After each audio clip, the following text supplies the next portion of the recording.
Estamos en contacto con Mariano Orzaga, presidente del Club Nacional, exjugador, dirigente y amigo de la casa. ¿Qué tal? ¿Cómo te va, Mariano? Buen día.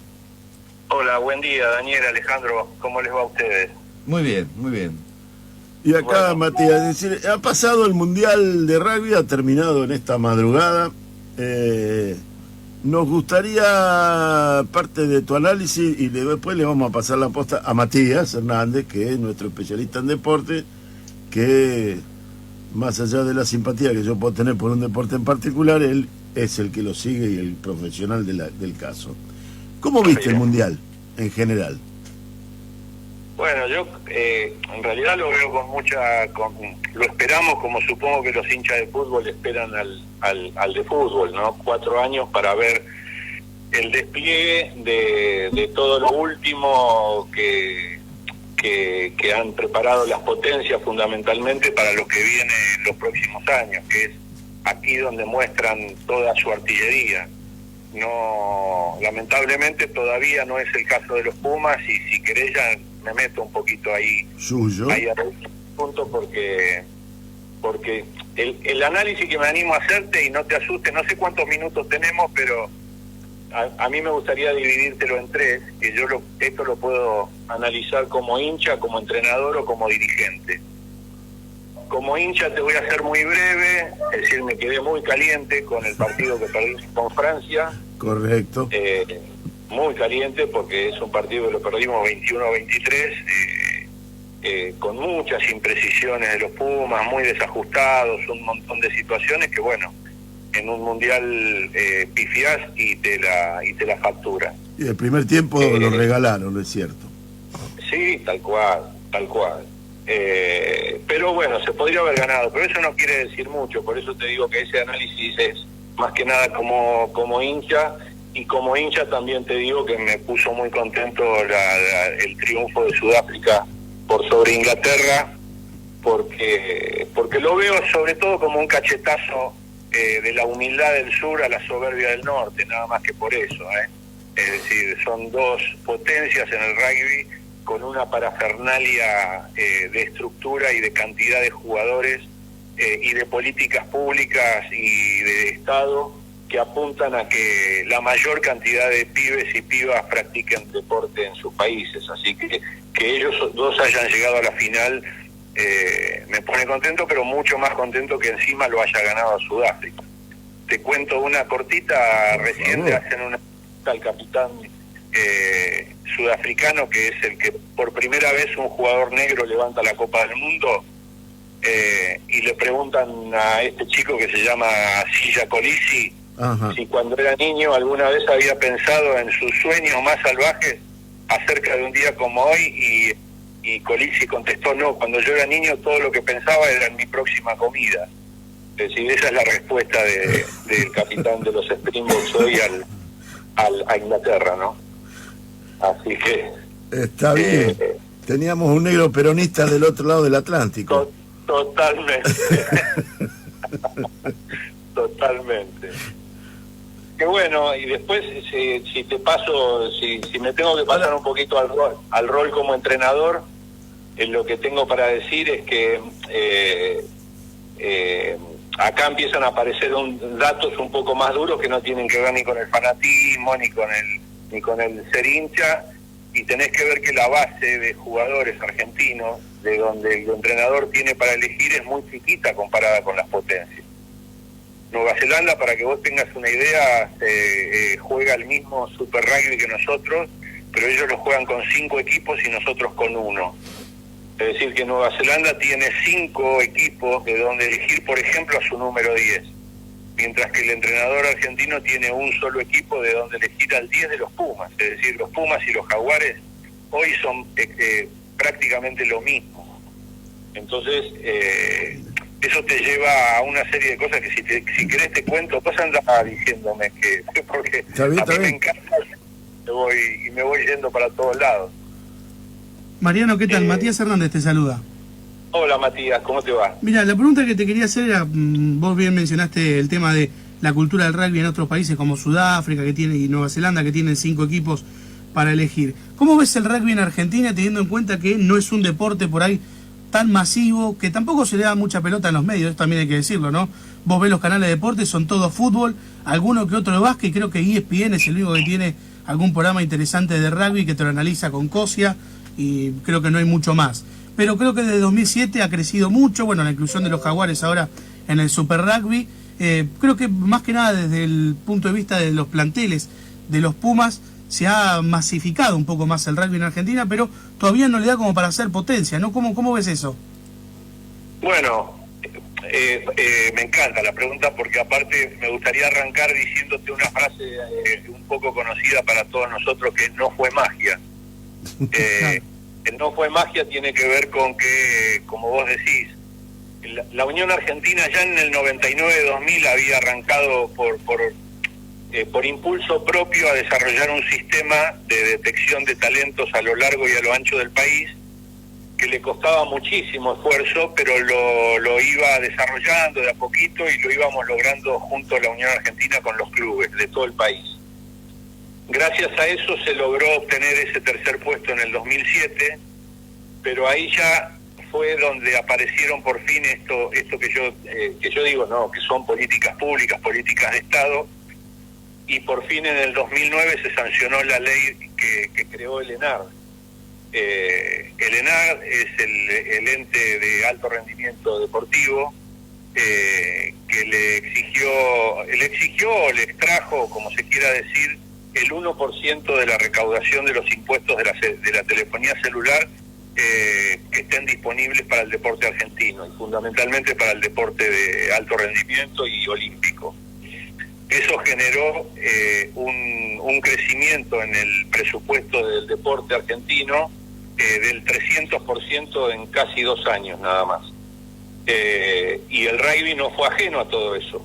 El rugby se apoyó mucho en esta política pública y pudo desarrollar una base de jugadores un poco más amplia que le permitió lograr algo que hoy para cualquier otro tipo de deporte es bastante difícil de conseguir, que es la Unión Argentina metió a los Pumas en el Rugby Championship, que es el torneo que juegan Sudáfrica, Australia, Nueva Zelanda y Argentina, que le arroja a la Unión Argentina dividendos que le dan la posibilidad de financiar a la mayor cantidad de los clubes de todo el país en un montón de cuestiones y actividades. Es decir, la Unión Argentina consiguió financiamiento externo para el desarrollo del deporte argentino. Eso es un hallazgo, es una novedad, pero la verdad es que cuando eso se consiguió, llegó Macri y eso nos pegó un viandazo tremendo a los clubes,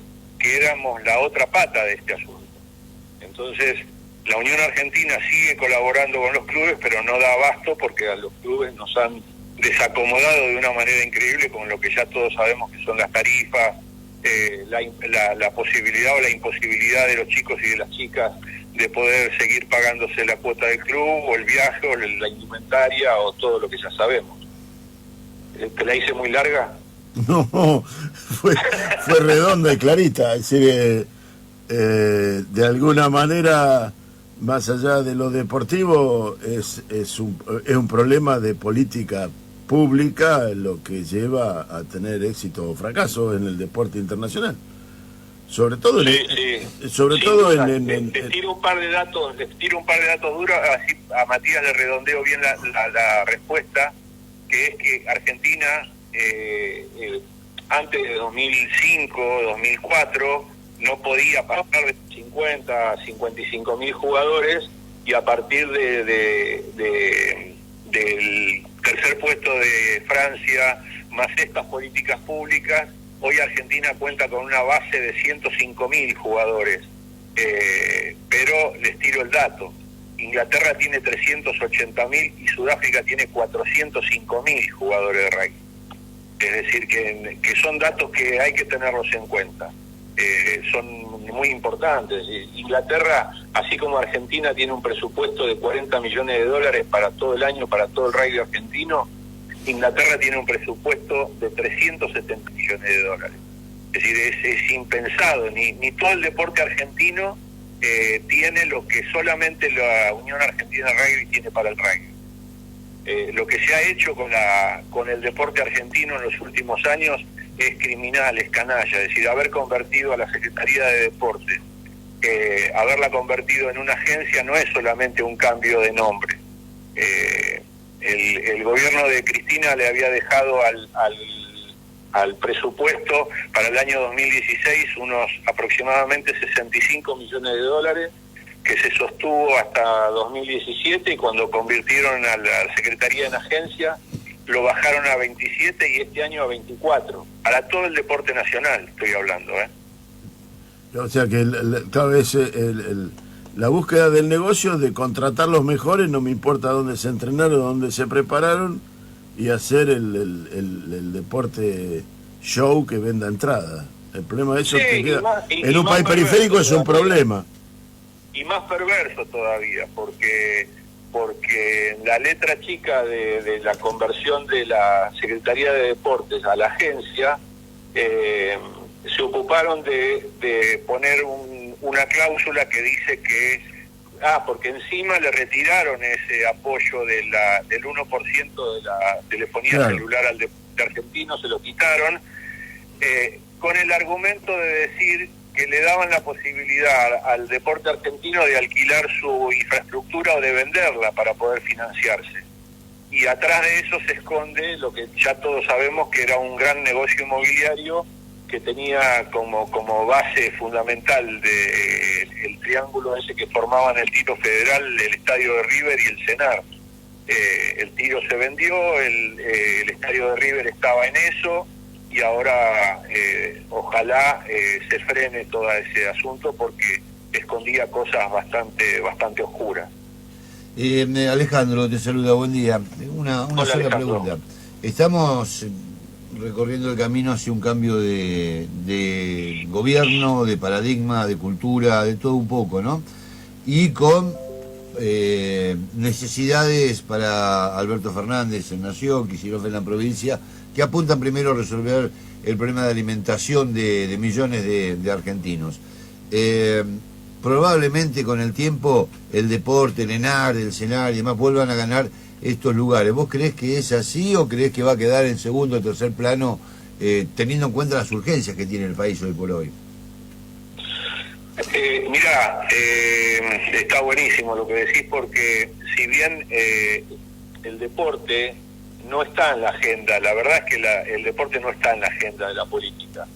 Está muy lejos, está con una prioridad muy lejana a todos los problemas urgentes, y a mí no me parece del todo mal. Si vos te referís solamente al deporte como deporte, si vos ves al deporte como inclusión, como contención y como todo ese tipo de políticas que apuntan a lo social, ya hablamos de otro tema. Pero la suerte que creo que vamos a tener los clubes es que dentro de la emergencia, tanto para la reactivación económica, industrial, de las pymes y de las mismas familias que ya no pueden pagar las tasas, los servicios que se están pagando, seguramente los clubes vamos a absorber también ese beneficio, porque hoy los clubes tampoco podemos pagar. Es decir, hoy lo que más nos aplasta es la tarifa eléctrica. Es decir, mi club acá en Bahía sigue pagando 250.000 pesos por mes de electricidad, y es una enormidad. Eso equivale a aproximadamente un 15 o un 20% del presupuesto de nuestro club. Es una animalada. Entonces, yo creo que sin necesidad de exigirlo al próximo gobierno, tanto de Axel como de Alberto, es algo que nos va a tocar, porque no se puede más el tema de las tarifas. Las tarifas son necesarias, retrotraerlas, especificarlas y todo lo que haya que hacer con ellas, fundamentalmente para que la gente vuelva a tener dinero en el bolsillo sin necesidad de que el Estado se lo dé. Claro. Es simplemente con estas medidas de retrotraerlas o de especificarlas, ya el alivio creo que va a caer sobre todos nosotros. Muy bien, clarísimo. No, bueno, Mariano, te agradecemos muchísimo tu tiempo. Era para mí es un placer.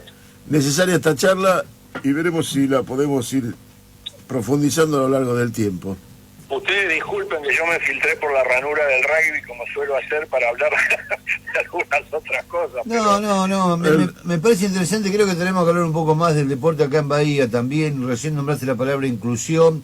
Acá tenemos un intendente que le dio 2 millones de pesos a un club para comprar un césped sintético que nunca llegó a Bahía y ahora está en la justicia esos 2 millones que eran todos los argentinos. Sin embargo, hay infinidad de clubes barriales que le dan de comer una taza de leche, una galletita o algo a cientos de pibes que reciben un subsidio chiquito por parte del Estado. Así que creo que es interesante que volvamos a discutir la inclusión, el deporte, la situación social y qué se puede o qué se debe o qué se quiere hacer de un Estado como el bahiense, que además ahora va a tener la contra de que el gobierno nacional y provincial tendrán otro color. Podrán venir soluciones por encima del gobierno local. Creo que es un debate que nos tenemos que dar acá en la ciudad. Así que gustoso de escucharte decir todo esto. Mira, Alejandro, te dejo un disparador, si querés, que a mí me resulta muy interesante para todo lo que acabas de decir, y es lo siguiente. La Subsecretaría de Deporte de Bahía Blanca no tiene presupuesto.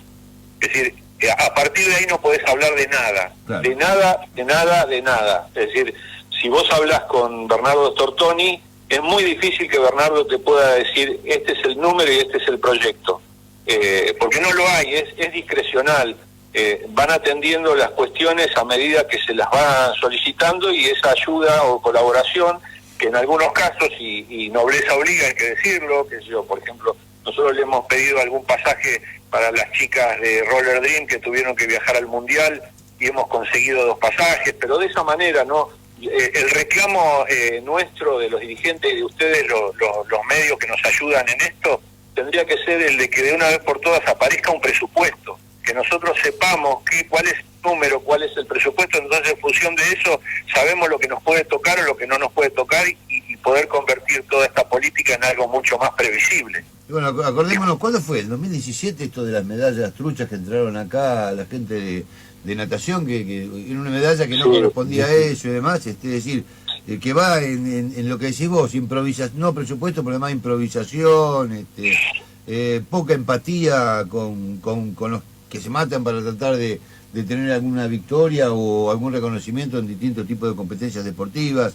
Creo que es interesante el planteo que estás haciendo y lo tomo, por supuesto. Bueno, y yo encantado, les agradezco mucho la posibilidad y cuando quieran estoy a disposición. Muchas gracias, Mariano. Un abrazo grande, gracias. Un abrazo para ambos, adiós.